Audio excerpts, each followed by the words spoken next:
Hello mga ka-trackers! Ito pala ang loob ng Daycab Freightliner. Ito siya mga ka-trackers. Yan, sariwang-sariwa pa tong US Surplus na Daycab.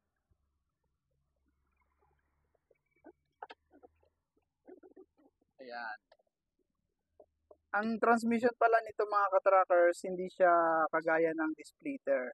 Pag nag-number 1 ka, ganyan mo mga ka-trackers. Pag 2, tutulak mo lang to, tapos aapakan mo yung clutch. Pag bitaw mo mga ka-trackers, 2 na yon. Tapos pag 3 naman mga ka-trackers, babalik mo lang to, ididiretso mo pataas, 3 na yan. Tapos 4, pitikin mo pataas, apak na ng clutch. Pag bitaw, 4 na yun mga ka-trackers. Ganun lang kasimple ang Super 10 heavy duty transmission.